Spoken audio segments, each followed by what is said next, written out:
creates a bird as a plane. It's Superman. This is Dan Jurgen. This is Jason J. Lewis, the voice of Superman on Justice League Action. This is Mark Wade, writer of Superman Birthright. And you're listening to the Krypton Report.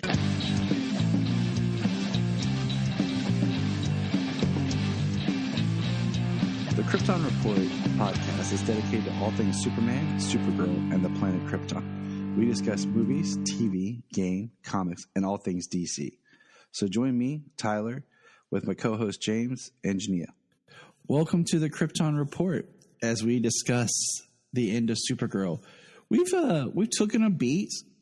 This episode was actually supposed to come out before, so we're actually our most previous episode was actually 295, but this is 294 because of life and some different things that's got in the way of actually being able to record this. It's crazy. Selah has been sick. Of course, James is still taking care of his newborn baby girl. Yes. And that takes up time. So it's coming at us a little bit late, but it also gave us a little bit of time to just kind of digest and think about the episode. So we're gonna get into it. We're gonna kind of skip our usual what's news, any comic reviews. So we got 2 episodes to talk about, and we're just gonna kind of get into it. So if you're joining us, thanks. I'm gonna crack open my gift from Black Adam. Ready? Here we go. Thank you, Black Adam, for the wild orange Zoa that you have bestowed upon us. Well, I'm just having my good old-fashioned coffee. And I want a coffee. Hear me? I'm dealing with a sore throat this week. That's because bought a little something. Let's see, James. Maybe because 2 days ago here in Ohio, it was 70 degrees on Wednesday, and now it is 29. And actually, you talk about that on Wednesday, and on Sunday prior. Yes. And on Sunday, I literally sat in my living room next to my fireplace and watched it snow as the kids were playing outside in the snow and thought, this is very picturesque and wintry, like Christmas before Thanksgiving. And that was a cute picture you sent, fireplace and everything. I'm just glad it works. Like it's cool. Like it's gas, this house has been a blessing. But that is what's up with us, everybody. Yeah, it's just, and we didn't want to rush through this. We wanted to give ourselves enough time to actually talk about this. Because, as I said before, the founding of this show, when it was supposed to just be the Supergirl branch of all the other shows when we were with Southgate Media, talking about the different DC shows. At the time there had gotten to be, we had the Gotham podcast before the Bat that I was part of, where I got my podcasting start. And then we had, we had like 2 different, the Flash Arrow Power Hour that I joined. And then there was a Legends. And then I guess all kind of started to get wrapped together because there got to be so many shows. And then over time, we've branched out and done, this podcast differently. But this was part of its inception, this and the TV show Krypton. So it's kind of weird. We've said goodbye to Krypton, and now we're saying goodbye to Supergirl. Yeah. And after all this time, let's give Supergirl a little thought. A couple of viewings on these last couple of episodes. Or discussed. And so, as of this recording, it looks like the season 6 is on Netflix. So, if you want to go and watch and enjoy those, they're there.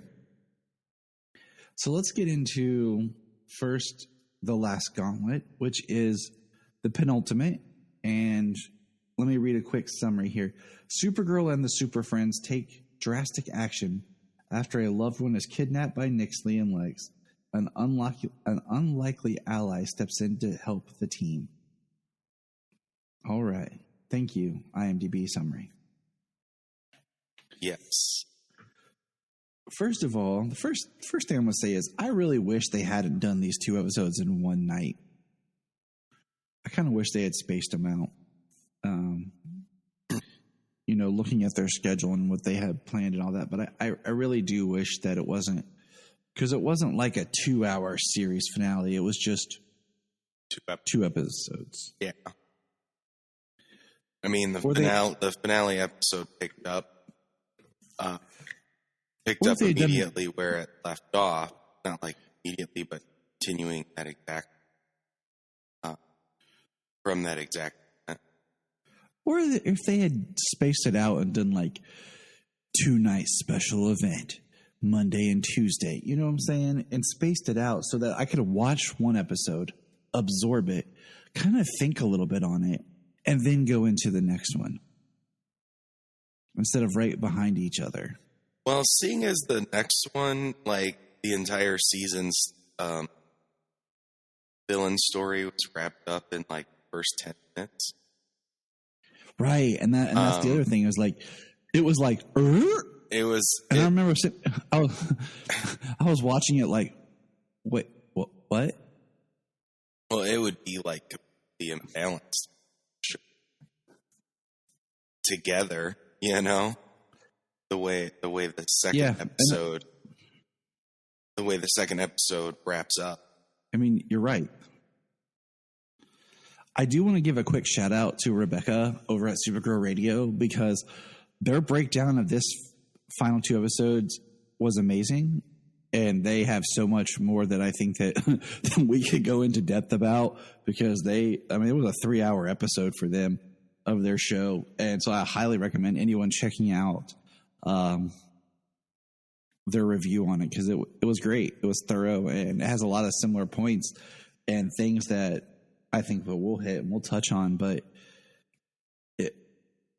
I haven't listened to them yet. Told me it was great, and I haven't listened to every single episode of theirs, but I've listened to quite a few over the years. And so, I was looking forward to checking out the discussion. I'm going to say real quick right now, I'm not really happy with these episodes. Just as an overall, Well, I will say the finale was the better of 2 episodes. Okay. But it wasn't a high bar to the first episode, they did so much of the same things that they for the rest of the season since they escaped the band. Always like they kept going to cross the line season. All of their decisions had to be more extreme and closer to what the villain would choose. You know what I mean? Take. Yeah. They did an awful lot of that season, awful lot of that this season, and it was just more of the same. Yeah. And I'll say this, it does not feel like a series end. And I think that's kind of where I'm at with it. I don't want to go down the rabbit hole of, I would have done this or they should have done this, but it's going to happen. Well, so where they ended, I mean, I don't want to into ending, but where they ended, I think it starts a completely new chapter in Supergirl's story, and it could be an understandable place to fit. You know what I mean? Yeah, but also I think about it's part of a connected universe, and then that just Let me put it this way: the comic stories that they took it from aren't that old, so like they've caught up to Super. They have no more story.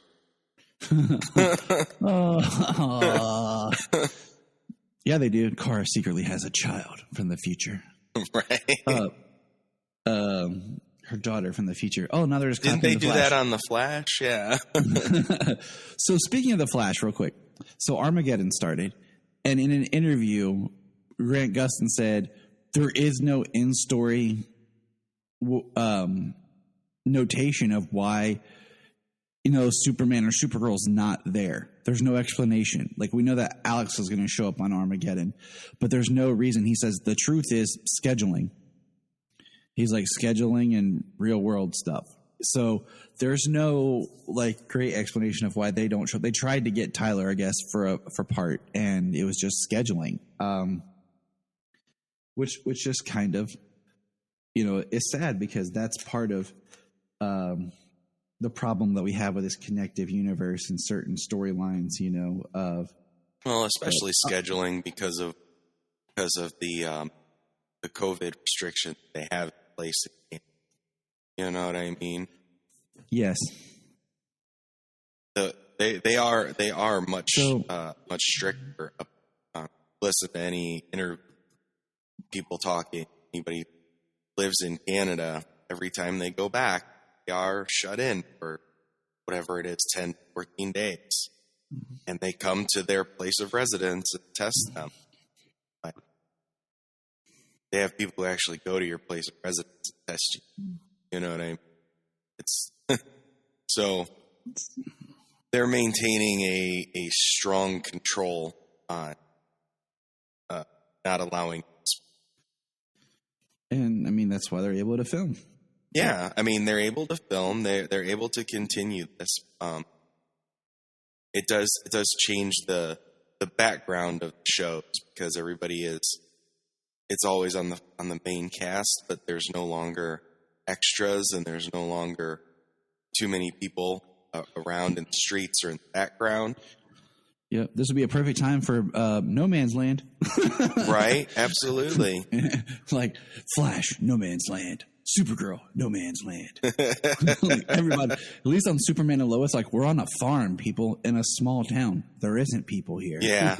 Yeah, so, I mean, a lot of their shooting was pushed back for a long time, and anytime they ever have to shut down shooting for 2 weeks because a member of the group did get COVID. Like, their scheduling is pretty erratic right now, I would say. Good times. Everything has to be done on a very tight schedule. Or I mean, okay, first of all, look. One, they could just green screen it like they did a certain character in Supergirl, and we'll talk about that in a little bit.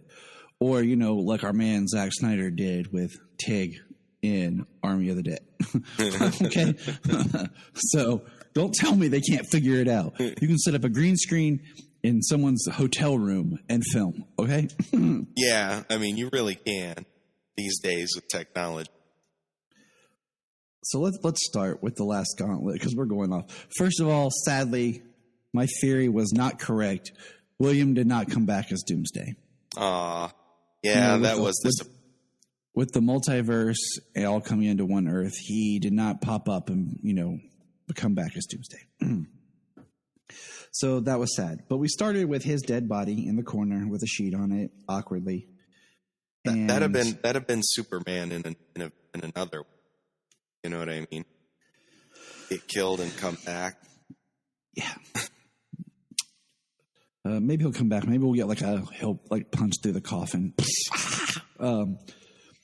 6 years ago, the megahedron exploded in Fort Ross. This is our first reference to season 1 post-crisis, I believe. So it was kind of cool to hear Fort Ross, megahedron, and then they talk about, so that was cool. And there's a bridge, a magical bridge that we knew nothing about, that no tech or superpowers work. Now, the reason why I say post-crisis is because if you remember right, Fort Ross crashed in the desert. And this bridge is in the woods, in the forest. Putting that out there, that maybe post-crisis Fort Ross crashed in the woods. Hopefully it was hopefully it was not a campground or something.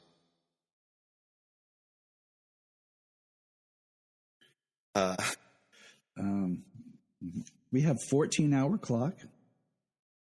Lex has a butler that we meet, and they're going to exchange Esme for the totems. For all the 5 totems that they have, yet to. I feel like we can go like through this beat by beat, or we can just talk about character arcs. But let's say. Well, you say character arc, but like, what character arc is there? The same one we've seen. Oh, Alex, the rest of the season since Kara got out of the Panther. And Alex, like, I'm a parent. That's my daughter. I'll do everything because I will give the bad guy exactly what they want to save my daughter, and then ruin the world. And then the bad guys will oppress my daughter and put her in a prison camp and enslave her. Well, there's that. Like she's gonna give them what they want, and then Supergirl is I'm gonna take what I want. I'm gonna take what I need to have the power to fulfill my plan. Her He-Man moment that she didn't, or her She-Ra moment. I have the power. Yeah, I mean, so I will say Nixley was a little bit more interesting with the whole, like, she won't hurt a child. She's not going to hurt Esme. She tries the Cursix with Esme, and it doesn't work. The flower tattoo on her back just starts Beauty and the Beasting it, and that's what I think they actually refer it to. Yeah. That's what I thought of. Yeah, I think Lex says you don't have to have seen to know.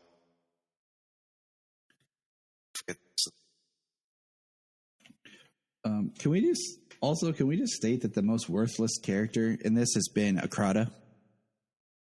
Can we just toss that out there? Oh, absolutely. Okay, one, they gave her nothing post-crisis in this season.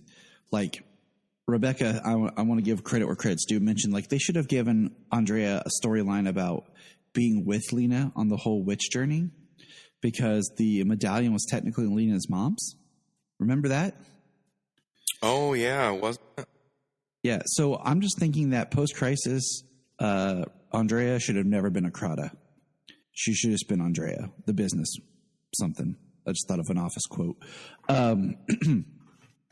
Because it doesn't help. And then she pops into the tower as Akrata, and Lena pulls a gun on her, like, what are you doing here? And she turns around, takes her mask off. And I'm like, there's no, like, how did you do that? What is this? Like, there's no, like, what are you? Like, where did you get these powers, huh? Like, it's just like, Andrea, what? It was very like, no, she has powers, no big deal. And then she stands at the end with Lena and doesn't do anything. So her whole Akrata thing was just, yeah. That's all. She was Akrata the whole time to get William killed and save him. She's like, I'm a monster. And, you know, I always looked at Lena's costuming because, like, they dress her semi-gothic now. Like, they put her in a lot more dark, like her makeup and stuff.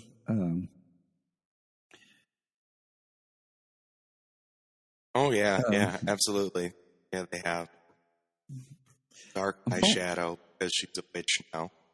Yeah, it reminds me of Buffy when they made Willow a witch in a way. But yeah, we'll just throw that storyline out here. Lex's mom shows up, and Lillian shows up, and then tries to talk, you know, Lex and Nixley out. Tries to talk Nixley into, you know, Lex doesn't love you. Nixley's not an alien. They talk to her like she's an alien. She's a fifth dimensional being. Like, her form that she chooses to present herself with is just what she shows herself as. Like, her as a fifth dimensional imp, like, her powers is far beyond that of anything they've talked about or seen. So, like, the way that Lillian talks about, he'll not want you. He hates aliens. She's not an alien. Do they not realize? Do the writers not realize that? Like,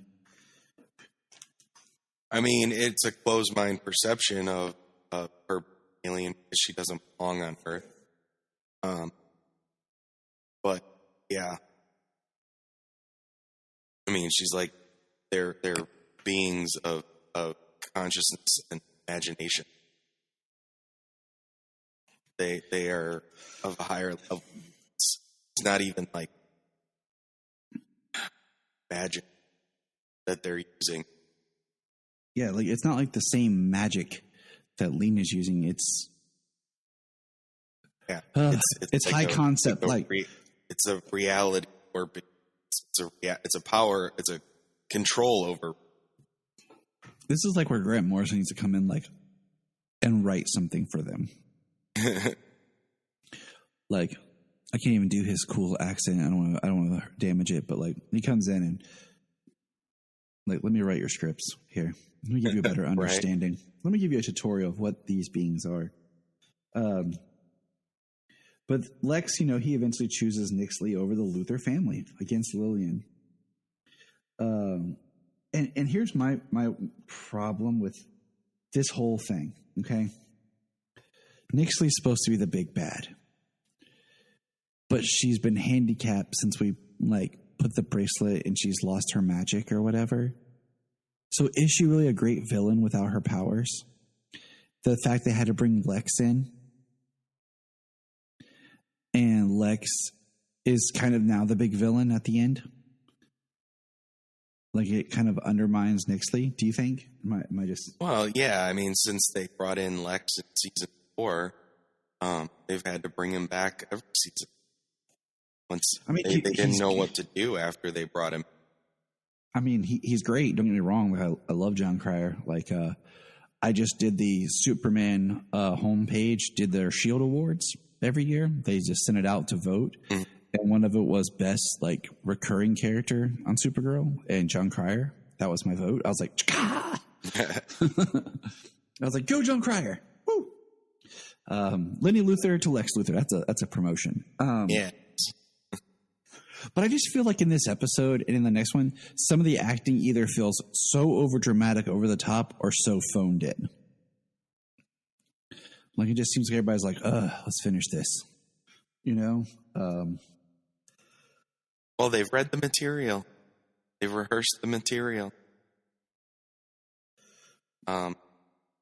Which is very sad, It's been rough this last season. This last season has, and I really don't want to be like, oh, because of COVID. Because look, first of all, The Flash last season suffered hardcore because of COVID. But Superman and Lois filmed during COVID, and it was amazing. Other shows have found their way to make it work. So I don't want to just say, oh, it's because of COVID. I mean, haven't you said I haven't gotten a chance to jump in yet, and I'm kind of disappointed that I haven't watched any of that. Batwoman season 2 was definitely affected by COVID. But season 3 has been pretty cool. I'm 3 episodes in of the 6 that they've aired. So I had to watch the episode with Killer Croc, with their Killer Croc version, with Solomon, because he loves Killer Croc. And the way they're finding ways to do things, and it's been better, because they're actually bringing a mythos to it, and we're trying to step outside the Kate Kane stuff. But it doesn't feel as bound by COVID as much. It feels like it's expanding. And I think Supergirl just suffered because it filmed early during COVID, in a sense. And then they spread it out, so it still feels like if you watch, like I said, last season of Flash, you can definitely feel the COVID impact. And I feel like you're still feeling that with Supergirl because of when it was filmed. Well, that was towards the end, last 4 episodes, wasn't it? When COVID affected the filming of shows. I'm talking about Flash, because season 8 of Flash just started, so season 7 when it started after COVID. Oh, okay. And then Supergirl season 6 was after COVID. Not saying that COVID's over, but I'm saying after the large the pandemic, large breakout. When things started picking back up the film again. So jumping back, we find out that the Destiny totem is at some monastery. And what's interesting is they mention it's at the statue of Clotho, which was one of the sisters who weaved the Destiny threads, which I don't know, I haven't watched this season, or the last of last season because I'd pretty much given up.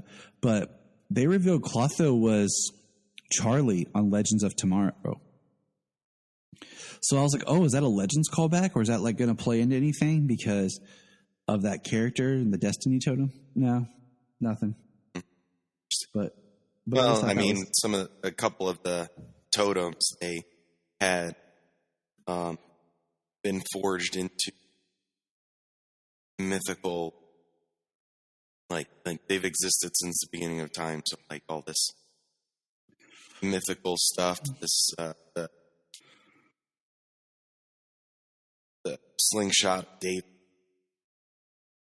Yeah. You know, slew Goliath. It had to exist for something. Yeah. And then, so Kara, ancient history. Can we just talk about how weak the Last Gauntlet is?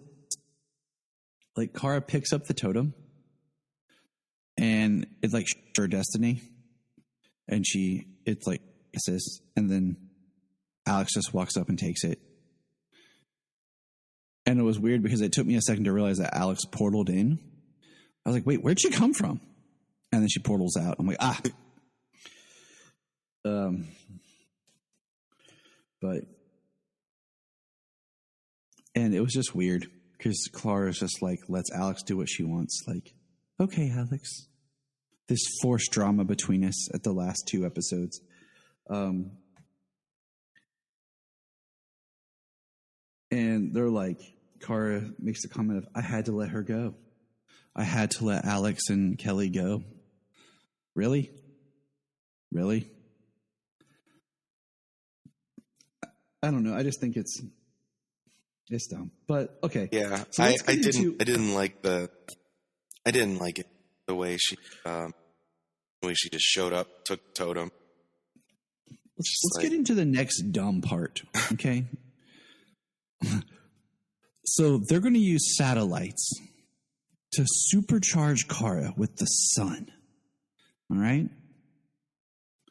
They're going to take control of these special government satellites they used for farming and sunlight, and they're going to basically kill the sun. Kill the sun. Let me repeat that again. Kill the sun. You with me, James? Yeah. We've seen a movie, Sunshine, about having to reignite the sun because, we were going to freeze to death and die on the planet Earth. The sun powers Kara and Clark. And because of this, I'm like, okay, this is a plot like, where's Superman? I'm sorry. Like, there's just some things I'm like, they need to be together, but whatever. And yeah, and they're not going to take energy from the sun. And they said something about 6 months for it to be able it'll take to 6 months for the sun restore. to recharge.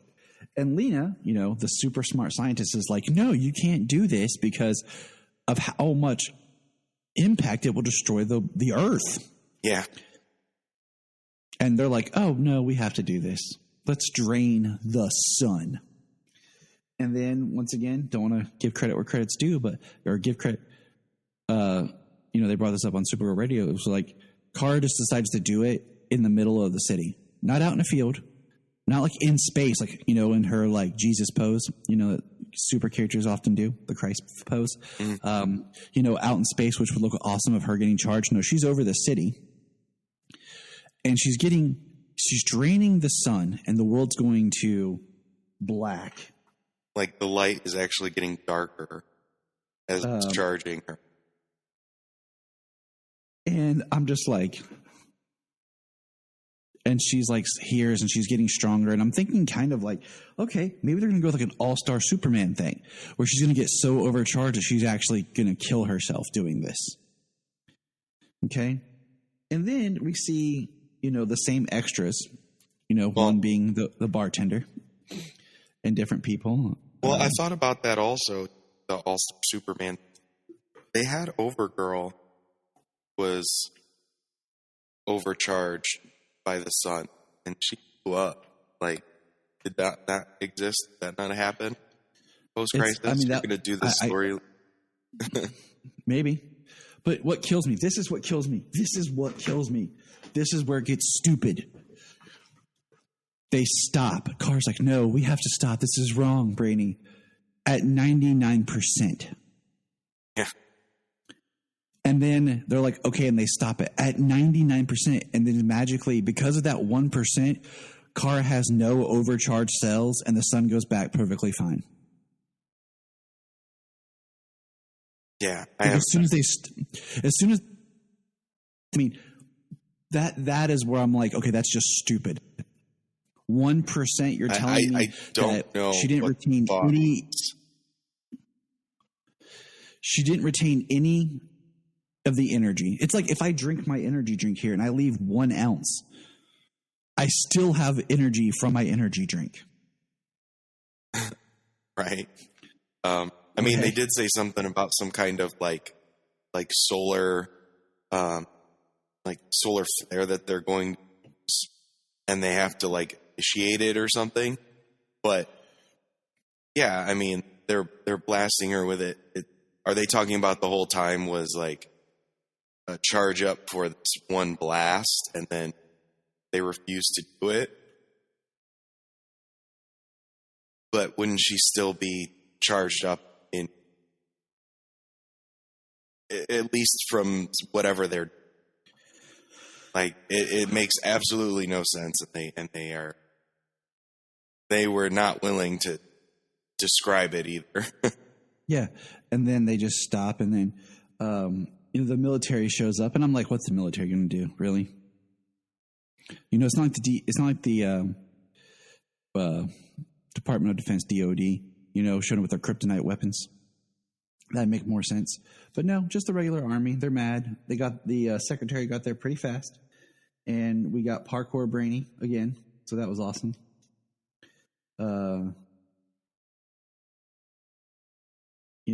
And then meanwhile, over on the bridge, Kelly's guardian hair is cracking me up because that's a superpower in its own, like getting that hair braided before she goes into battle.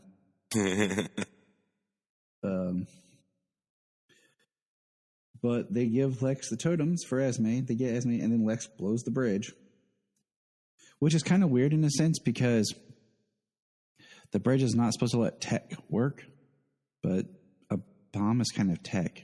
So I don't know. We're just going to go with it because I feel like there's no logic to anything anymore. The people,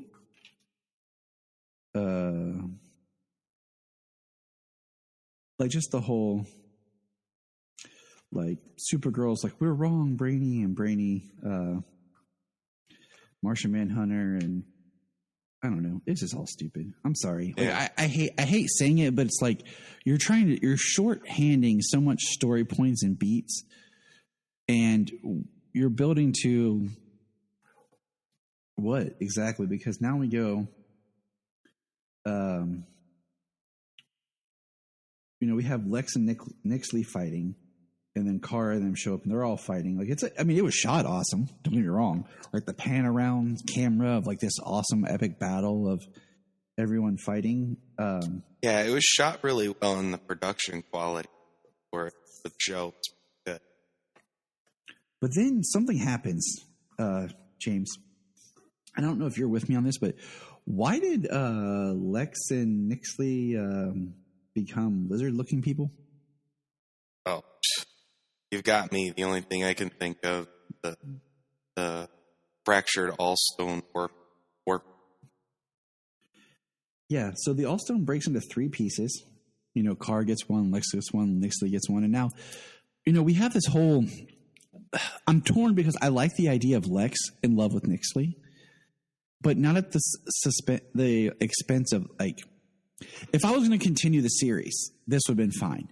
But if I want to really give a wrap up to a series, as many side stories would be ejected as possible. So in this as a way, I guess, of just bringing back Lex or something, felt very like we're trying to do too much. But we have Nixley and Lex are fighting each other and very Man of Steel, flying around punching.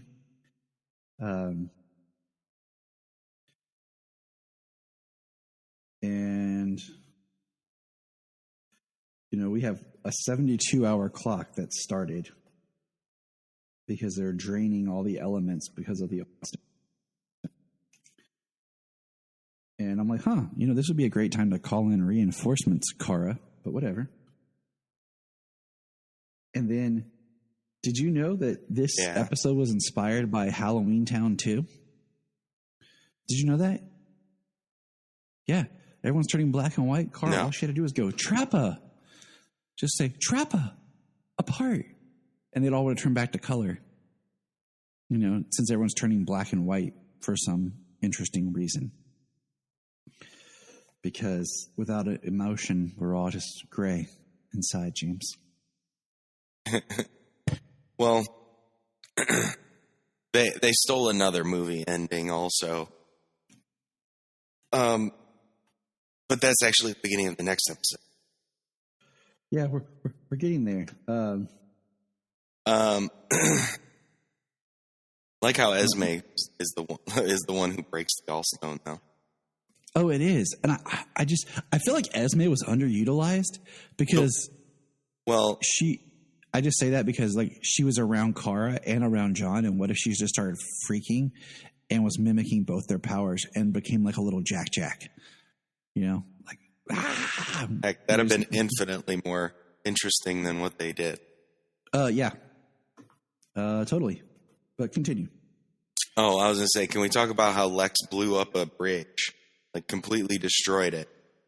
They're way up there, and then next thing we see, they're down on the little riverbank with the destroyed bridge all around them, and everybody's alive.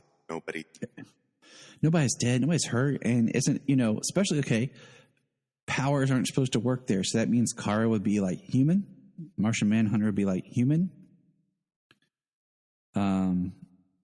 So the bridge would affect them like humans would, which I feel like when Kara gets turned human, she's actually a little bit more weak than a regular human would be because her body is not used to being human or used to pain or anything like that. It always reminds me of that scene in Superman Returns where Superman gets stabbed by the kryptonite and it gets broken off and he's getting beat, just how haunting that is. Of him getting hurt because he's feeling pain on a more extreme level than normally. So yeah, everyone's fine on that broken bridge. And Lillian gets injured. She was there. She actually got a really weird, cool thing where she stabs John with her high heel.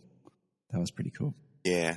She had a defensive electric mechanism in the heel of her shoe. That's pretty cool. Yeah. The little action scene they had down there was pretty cool. Added in all the effects and everything that they did. And Lena, she uses her magic to stop Nixley and Lex from fighting each other after Esme broke the Allstone, and they got their two halves and they're fighting each other.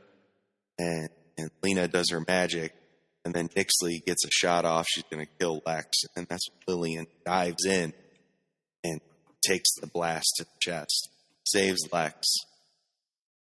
Now she's done. And that pretty much ends this episode. And now, for the series finale, because it doesn't, to me, we'll get there. Kara. In this epic series finale, Supergirl is joined by familiar faces from the past to help her stop Lex and Nixley for good. Meanwhile, Alex and Kelly prepare to walk down the aisle. Can we just say that this show is called Supergirl? But really, I feel like out of this whole season is Supergirl taking a back seat to every character. Her story is taking a back to every character. Supergirl really doesn't do much. Okay. This season should have been about peeling away the Super Friends. Because one of the threads here is that the big brain's been damaged and Brainiac needs to go back to the future. I really think there should have been something like we should have been losing people throughout the season. So when we got to the finale, it really should have just been like Kara, Alex, and Sean. I think we could have wrote Dreamer out earlier. Brainy could have gone to the future. It really needed to be more about Kara standing back on her own, like before. Right. And the show became the Super Friends and not Supergirl. And I just think it leaves with such a down note for her when we could have had such a really great, strong Supergirl Kara support. Like if we would have slowly removed the characters so that when we got here, that's my quick 2 cents before we jump into the actual episode proper. This is Dan Jurgen. Have a good time. Keep listening to the Krypton Report. Hey, can I get $1? Sure. That's what friends say, right? And we all know that we all have $1. We spend $1 on crazy stuff. We have a loose change around the house probably for $1. So why not help a friend out? The Krypton Report, of course, has a Patreon like every podcast does.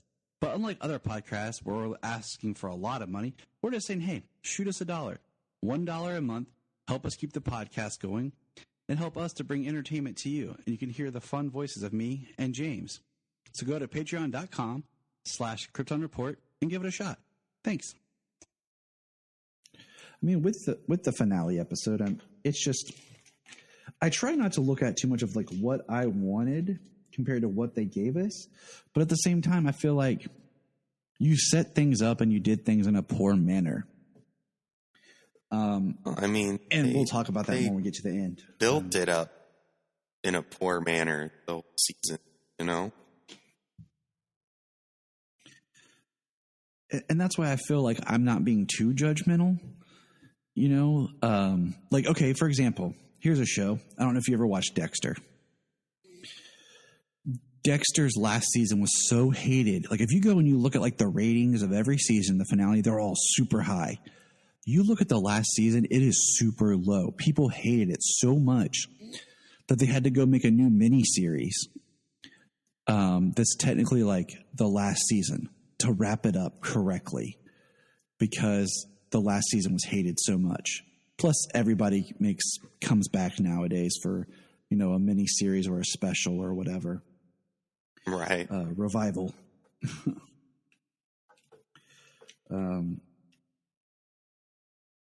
So Lillian is dying, and she knew Lena's mom was a witch. She knew Lena had powers, and she put totems and whatever around the house so that Lillian did so that Lena her magic would not grow. So they try to give off this nice little send-off between Lillian and Lena, and it works to a point, and then Lillian dies off screen. I mean, at least to Lena, she said, forget Lex. Own who you are, own your power.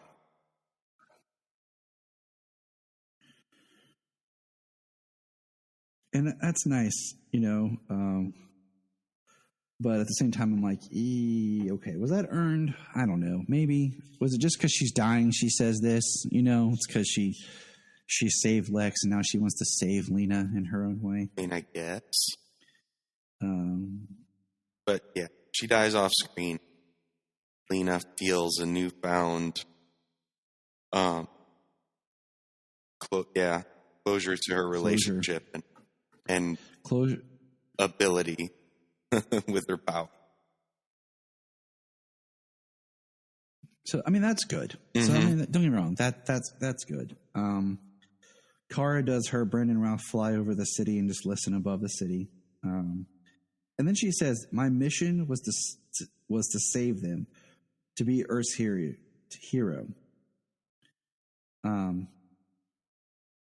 You know, she says, "I was to be their hero," but wasn't Kara hiding until Alex was in danger? She wasn't trying to be anyone's hero. She was just living her life. And it wasn't until Alex was in danger that she decided to be Supergirl. I don't know. It wasn't. I don't think it was her mission either. Like her only mission was to take care of her cousin. Right. It was like, she kind of fell into being Supergirl. And I think that's part of what this whole arc they're trying to say is that, she kind of, in a way, fell in and became a Supergirl without really wanting to or needing to, or, being comfortable with who she is. We'll get. I mean, that's the resolution to the series. I guess so. But she gives another speech. That's being directly into everyone's brain, thanks to Brainiac and Jean teaming up with his handy dandy. Well, they used the crown. Lena was using some kind of magic ability, and Kara delivered her speech so that everyone in the world was being drained and turning to black and white.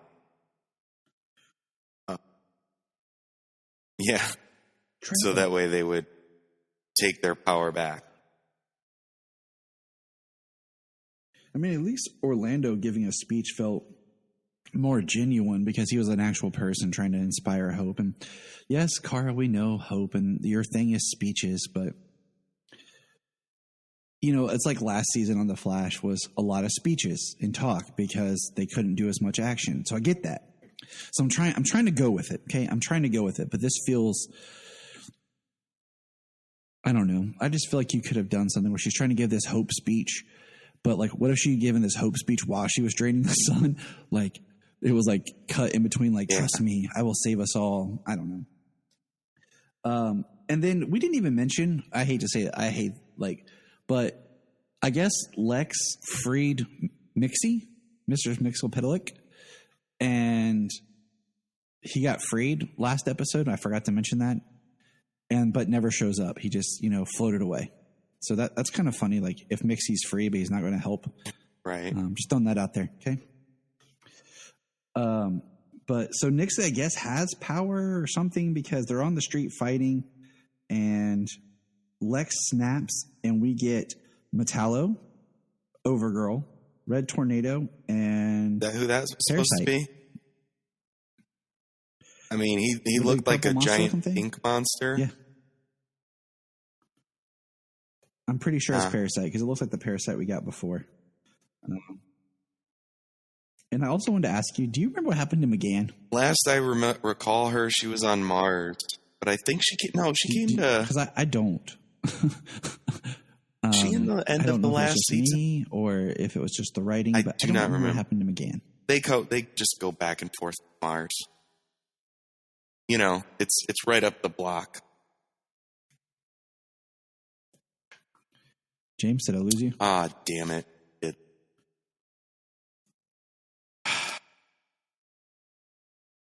Starting to have technical difficulties here this morning. Yeah.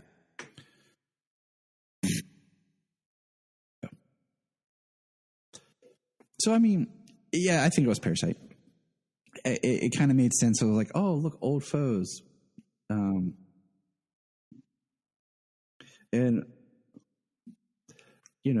Martian Manhunter fighting a dragon. That was pretty dope. But then...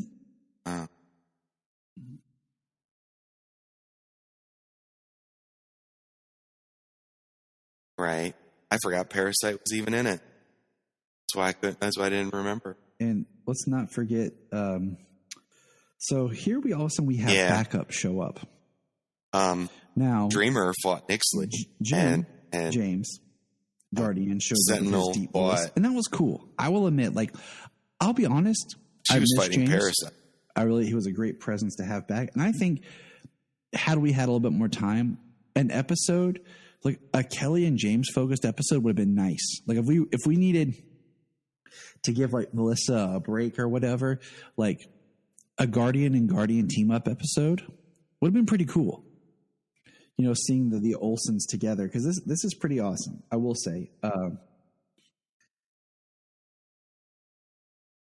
yes. And then Mon-El shows up with his cape save. Yay, Mon-El. And I say that because, as we will get to in a minute, there is no reason for Mon-El to be here. Not at all. They pull the Amazon shield attack on Metallo. And yeah. And we'll get there in a minute because I have a lot of comments about this. But Andrea saves Lena. So there, Andrea, you did something right for once, but really you should have just been written off this show because honestly, when Kara got out of the Phantom Zone, she should have been fired. Or she should have left Catco that episode, and the whole back half should have been her already gone. And that's how we could have got rid of Andrea and William and not drug that out. But we had to kill William because, we needed that death and some sort of, we need our Agent some sort of Agent Coulson, stunt, but whatever.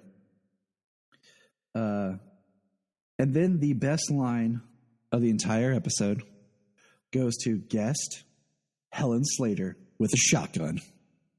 And some kind of guilt on Andrea's conscience for her right thing. I wish you would have said, instead of life, I wish you would have said like Earth. Because and what was it, 2 episodes ago, I said, why if Alex is getting married and adopting a child, like why haven't they brought the mom back? I could have been a and there she was. in another life. And the fact that Mitch shows up and is with Only the Super Friends. That was awesome. So Helen Slater appearing, you saved this episode. Thank you.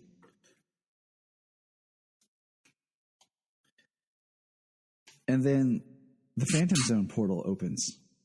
Lex opens the Phantom Zone portal. Something simple that I guess can happen now all the time because everyone has a Phantom Zone projector. And the Phantoms start to attack. Absolutely. I agree. Yeah, it does. Wholeheartedly. But we get Orlando and all the other people joining the fight, They're all like, oh, we're all going to fight you. We're not going to talk, And yeah, so Lex and Nixley just fall into the Phantom Zone. And seems a little dangerous.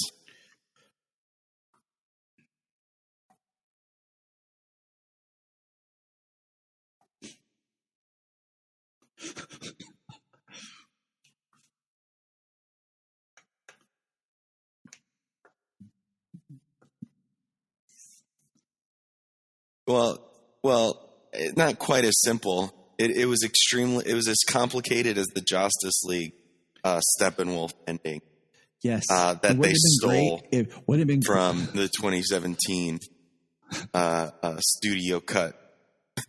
The Phantom sensed fear. The only thing that was missing was James' guardian being like, you smell that. And a great cover-up for fear is hubris. And then after they get pulled into the portal, Brainiac taps him on the ground like, the Phantoms go snatch Lex and Nixley and drag them off into the Phantom Zone portal. To Jean, and he's like, oh, yes.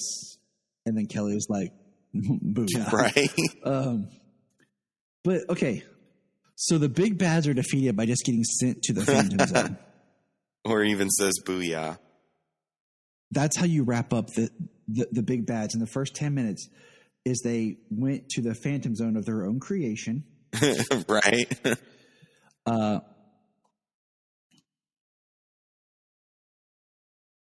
Yes, everyone took their power back. The power is yours. It's in our soul. Oh, yes, sir. If that's a He-Man reference. Oh, hey, Laura. She's even mad. Like, this is crap. Well, don't you know? Because everybody took their power back. Did they take Lex's Phantom Zone projector? Because I feel like if he got sucked in, he could just open it back up. And we didn't even get a great Nixley scene of being sucked into the Phantom Zone and pleading no, not again. Don't do this to me. I can't take it. Right. Not again. They just.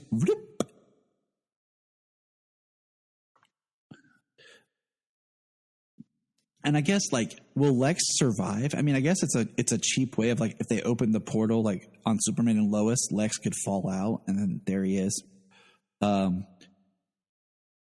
But at this, and he would probably be like crazed now. Yep, right into the Phantom Zone and had a human closed. in the Phantom Zone. They saved the day.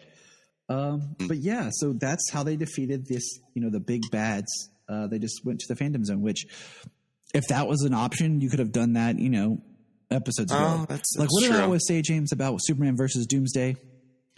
Just open the Phantom Zone projector and, send him in. Like it's like the simple cheat to defeating any villain. Send him to the Phantom Zone.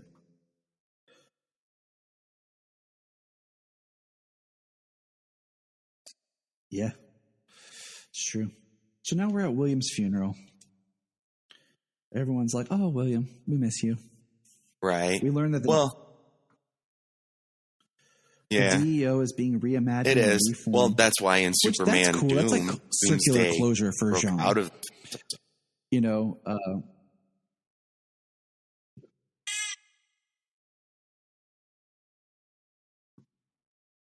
Yeah. Yep. They have a little funeral for William. Let's see. Then this. Okay, so Mon-El. Yeah. And it's not just for extraterrestrial. That is like cool. So Wynn comes back and he was there for the fight. Extra normal operations. To talk to Kara and be at the funeral, which is cool because he's everything at the wedding here. And we get, we see like real quick. I think it's right here. It's nice to have Wynn like, back. Dreamer opens a center for LGBTQ people. Andrea opens a center for the William Day School of Journalism or whatever. So like people, like we see like them trying to move on. And so like the side characters moving on is great. That's a great story. Okay. They're all moving on. We learned that Kara's speech changed the course of the future and that Brainy's leaving to be part of the big brain and that Mia Neo was the girl of his dreams. And then we get the dumbest. Okay. Mon-El says to her, "This is the last time I'll ever see you in this life. You're a time traveler, bro." Like, so now if Mon-El is going off to his death or like something about that, where like we know that Mon-El was going to like return and he was going to die or he was dying or something, would have meant something. But this is why I say this makes me mad. Because we all wanted something to happen where Supergirl went to like fight in the future. Like if it had ended where there was something like there's some events that are really bad in the future. And like at the end of this season, it was Kara, Nia, and Brainy going with the Legion into the future to help fight the future. And that's where they kind of ended it. Okay. With this like idea, like I could come back, but I'm needed here. And I see that more because basically here in a minute, we get a 3 weeks later flash and there's a cat stuck in a tree, but Supergirl's not needed because people built a bigger ladder.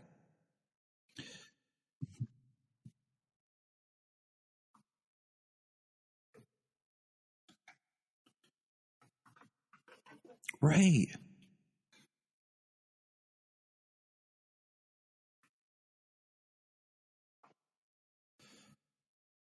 Right. Well, the idea of her going sure. Right. So she's always felt a little out of place on Earth. And like the fight for like alien acceptance. Exactly. And I feel it. Has gotten better by the end of the show. If they'd have done something like that, her going to the future and living in a world among aliens all over the place. Exactly. She'd have felt more like or something. And we'll get there more in the minute. Because that was one thing that Supergirl try not to do too much all at once. Story is she always felt a little disconnected. Because the whole Mon-El thing makes no sense. She grew up on it. It doesn't.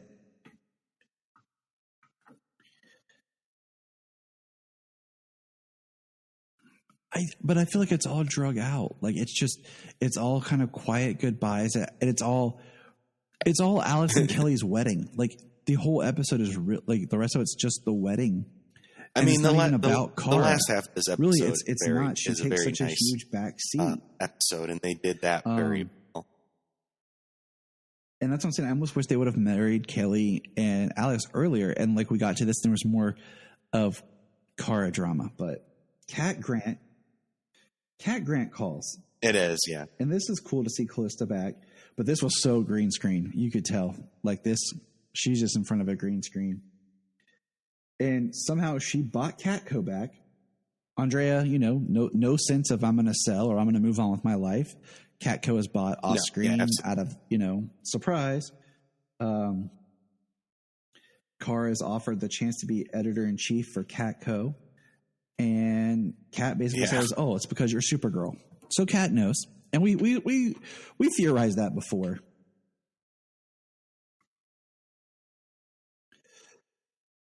That's pre-crisis. Because we haven't had Cat since the beginning, really, other than the...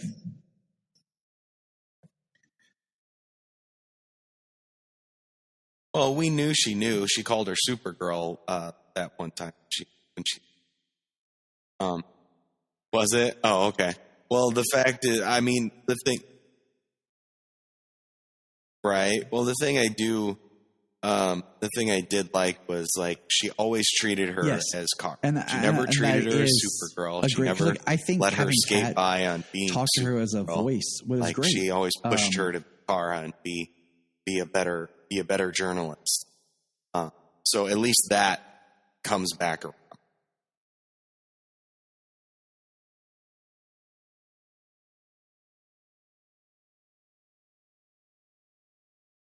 Focused on it. Right. Yeah. I think it's just nice that it's something in Kara, somebody that's was powerful. So influential on her. Left with this choice to make. And what we see in a she lot of was ways Supergirl all along and never everyone's kind of getting treated her anything other than Kara. And Supergirl, she still expected her to be the best journalist. Less powered now. And we're at the wedding. We see James back. He gives Kelly away to Alex. And then Brainy shows up at the wedding. And I don't know. Brainy shows up at the wedding, which is cool, but then he's all like, it's almost like one of those like, screw the future kind of things, with him being like, so the big brain, whatever.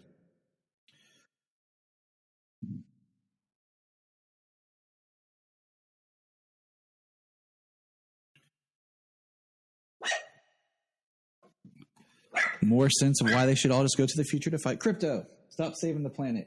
Go back to your lay down. Stop. Yeah. Something about they're always like the future this, the future that. Something about future's not written. If he doesn't join the big brain, the future's not written. They'll figure out a way. Yes. And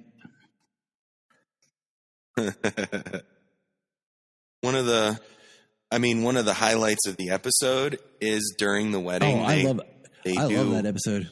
It's so fun, and they're all Kara great singers. I guess you can download now. Like, I haven't looked for it, but that they get to sing available to get. And I thought that was a highlight because one of my favorite episodes is the musical episode. I have the music. Kara and I have that. That's Barry. I've had that since it was released. Absolutely. But I mean, Win and Kara, I think it's available now because Jania's ringtone when I call her is "Running Home to You." Oh, you can get the music. Cheesy, you can get Grant Gustin singing "Running Home." John officiating the wedding, and okay. Lena's there, and she's looking nice. very goth. That's what I have. What I have in my notes. Oh, you guys are so sweet. God, goth Lena, and.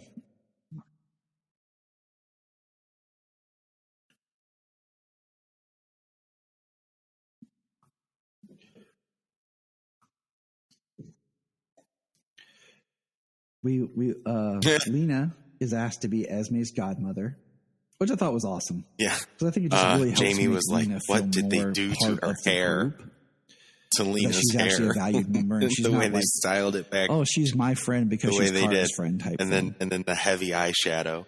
You know, I like that.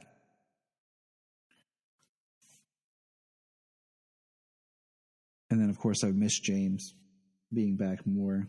But then we learned something interesting about the future. You know what that was, James? About Jean, something that happens to Jean in the future. What? That was like, what? Like, and it would have been funny if he was like, oh, McGann, where is she? Because, you know, we kind of forgot about her. What's that? Oh, him and McGann have a son. And this is where we get the line where Wynn mentions Mixie. So that was cool because that just reaffirmed that we knew that Mixie got free, but he's not there. My son. Well, 1,000 years in the future, you know, Martians live for hundreds. And then we kind of, okay, so this is where we get, I'm trying to figure out how I want to do this in order here, but like we get a really great Lena and Kara friendship speech. That she'll be there for her. And, you know, we got.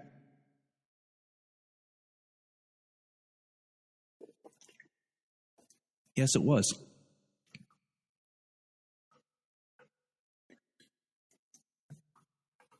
And, you know, basically it's the idea, and Kat brought this up too, is like, Kara is not living her which was full good. Truth, They her had full a life because their friendship was a very big part of the show, and that's holding her back. It's nice they have. And it's nice the that only they way to have do that a scene of just the two of them together to become, you know, one with this.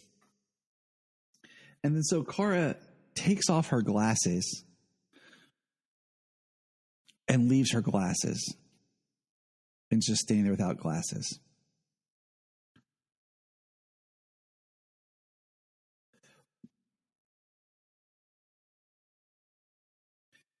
So one, wasn't the suit tied to her glasses?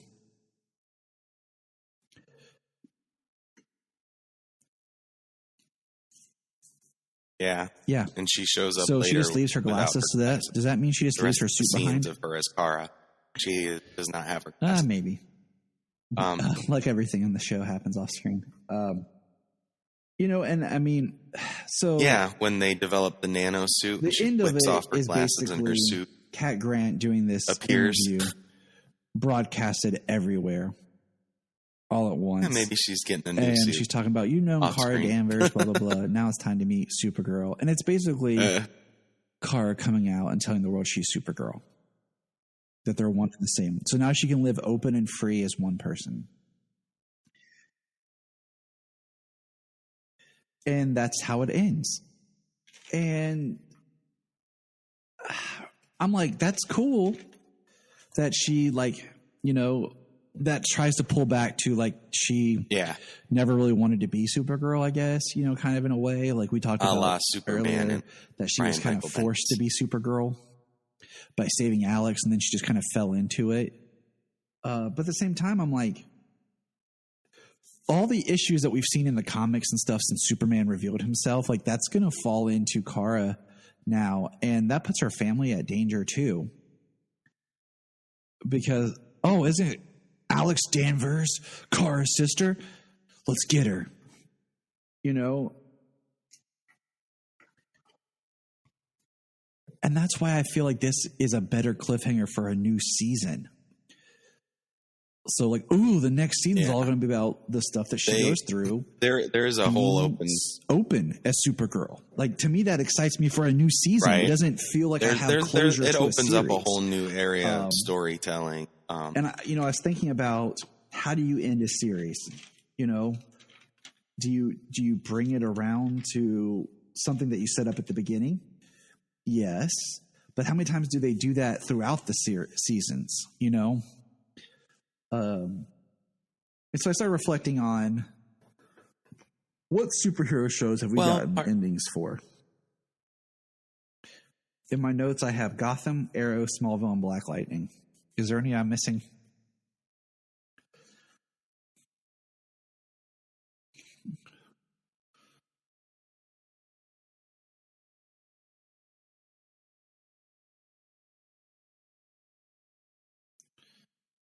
So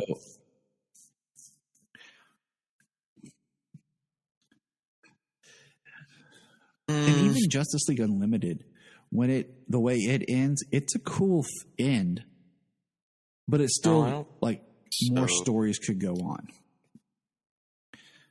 So real quick, Smallville's story was about him becoming Superman. They ran their natural course and ended Smallville the show. Ends where Clark officially takes the mantle of Superman, and the journey to Superman is over. So now the story is of Superman and not of Clark. So I feel that there's closure there for what Smallville was telling. Gotham kind of ended in the penultimate episode because the finale was actually almost like a pilot for an episode, for a series we didn't get, because Gotham ends with the emergence of Batman. Because much like Smallville, the trajectory was to get him to be Batman, and that's where we're going to end it. And then we have Batman after that. So that makes sense. Arrow ended with Oliver dead. So that's closure there. Mm-hmm. And then Black Lightning kind of ended in this same oddness where more could continue, but we're just going to end it right here. Since, Black Lightning will be appearing on The Flash. And I say all that because with the interconnected universe, it makes it okay, why isn't Kara around? What's Kara up to? What's Supergirl up to? And it just doesn't feel as clean, and I don't feel like this is the end of Supergirl.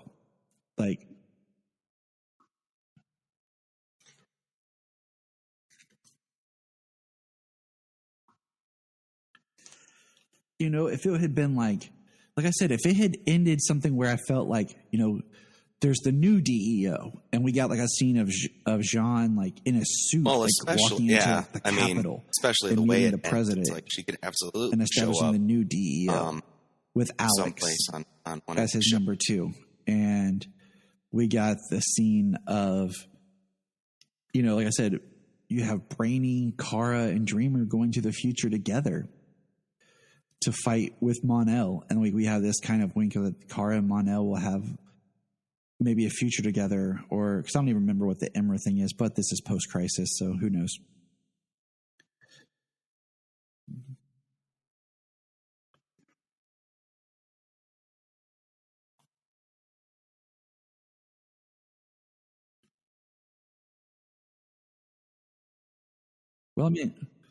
Well, Kara was supposed to be with Jimmy.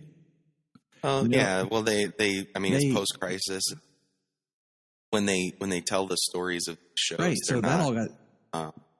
They're not the same. Exactly. Oliver never ends up. I just feel like having her being I've done my mission on Earth. Canary. I've done what I've needed to do.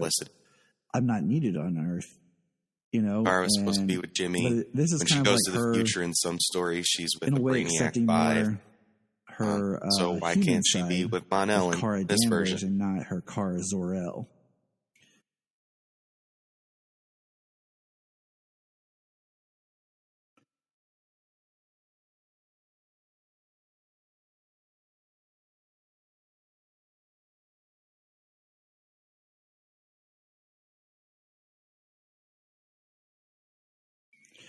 Well, part of the show is repeatedly over the years, like you said, that they've shown it each season, but repeatedly over the years, she's always things that I had can a conflict see it, and I can see how it could, being Supergirl and her life.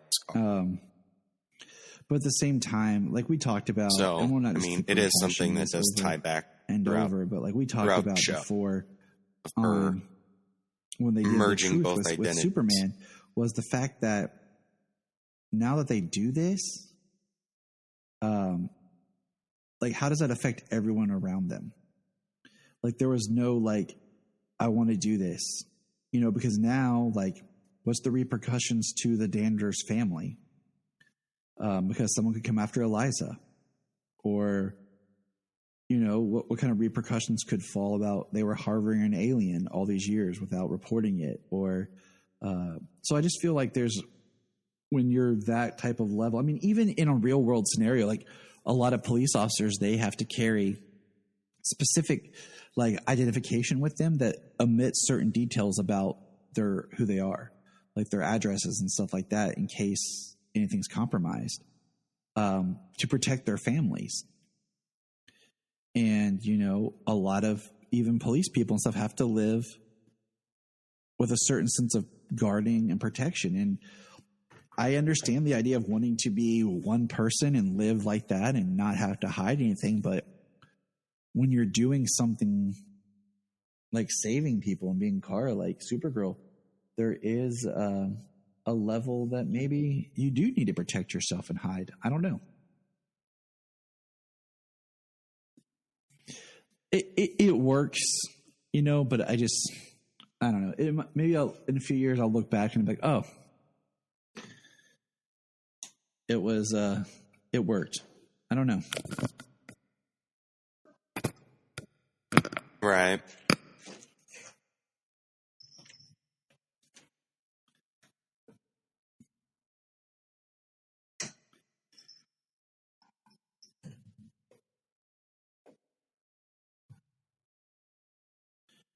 I mean, I think it does. Doesn't mean that it was. Doesn't mean that it was great. So I've watched the finale multiple times, but the Last Gauntlet I have not. I mean, it was a sad thing that the final season became kind of a chore to watch for the majority of it.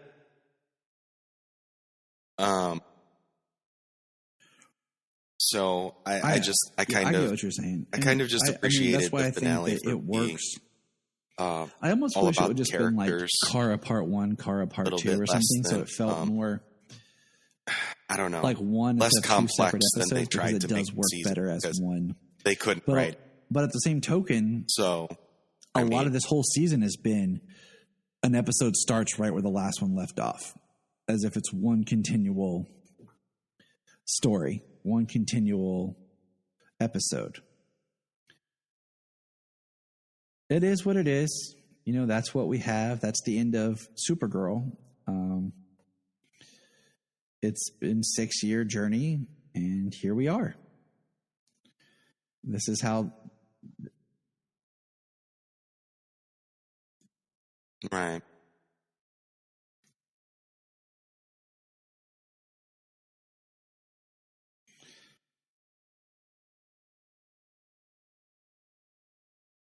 For now.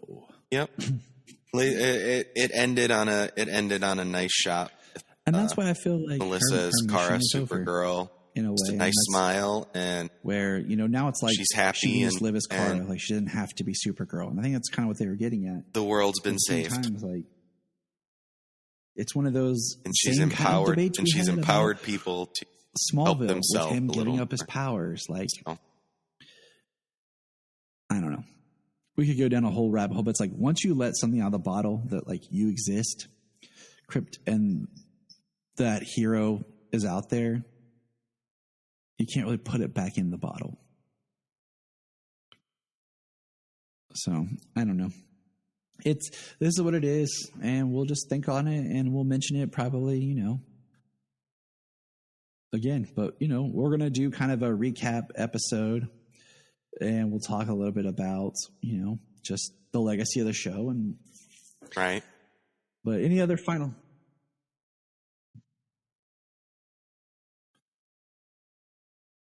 No, I'm not. Yeah, and I'm not against the show.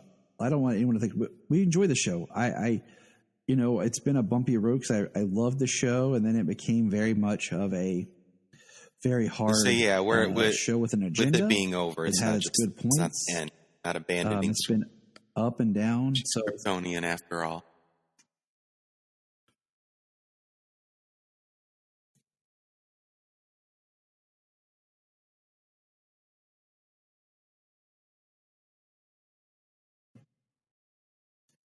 Yeah, I'm like that. Speaking of agenda, they had to throw in one last line. And I was like, really? Like, you're in a fight.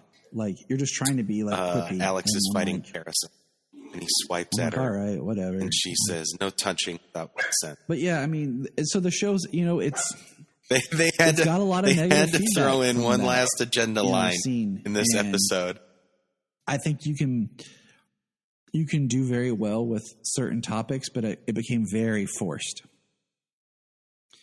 And I think that's why it goes up and down. I mean, so we'll I don't know. We'll talk about it when we do our recap of how the series looks as a whole. But yeah, that's it. That's Supergirl. We're done. It's over. Moving on to the next chapter, when the character is rebooted next year with a different actress and a different characterization in The Flash, and what we get from that.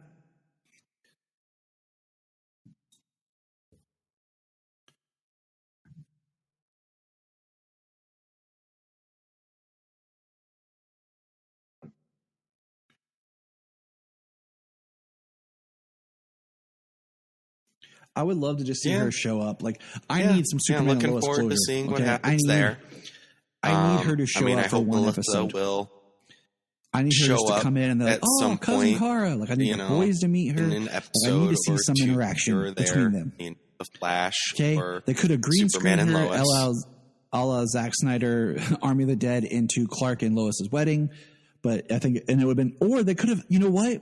Thinking about it now, don't get me on my tangent here. They could have used the actress that played young Kara and had her at the wedding. Unless in the new timeline, technically, maybe they got married before Kara was born or came to Earth. I mean, not born, that could, I guess that makes more sense that she wasn't on Earth yet when they got married, given the timeline of how old the boys are and how old Kara's supposed to be.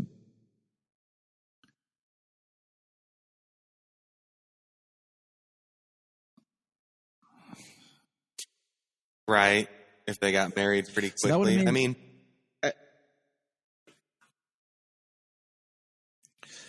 the whole crisis thing.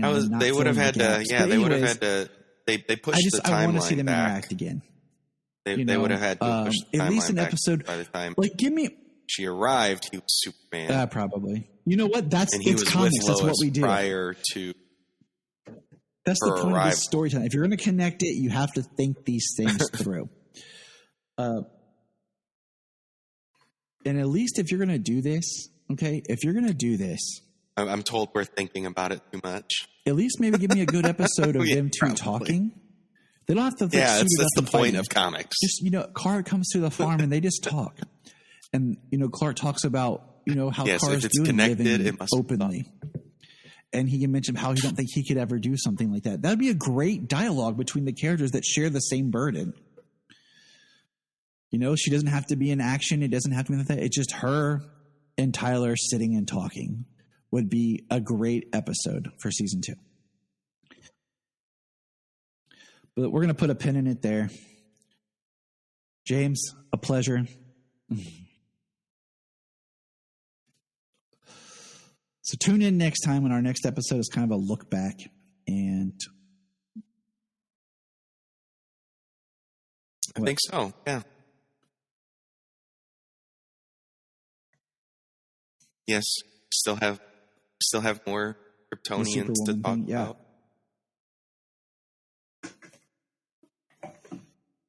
You know what I'd like to do for Supergirl in the church? Tom King's Supergirl. The Superwoman book she's writing. Jump in and see what's going on with Supergirl there. Exactly. So remember, Look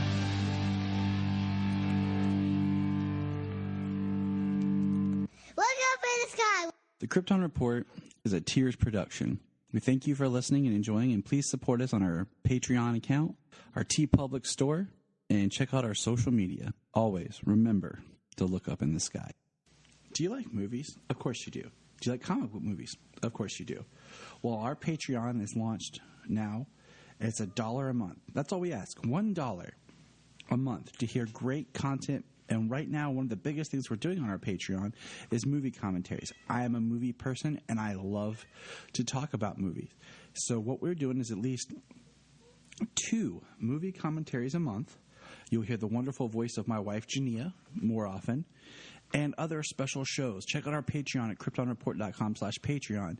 And all we ask is, hey, $1, it helps us keep the show on. We're not looking to get rich. We just help with the cost of doing this, and it helps a friend out. You loan a friend $1, you probably have $1 lying around the house and change. So check out patreon.com/kryptonreport. Sign up for the $1 a month and send us a message. You can be on the podcast. We can talk about something, anything you want to talk about. You can join us for a movie commentary if you want. So check it out.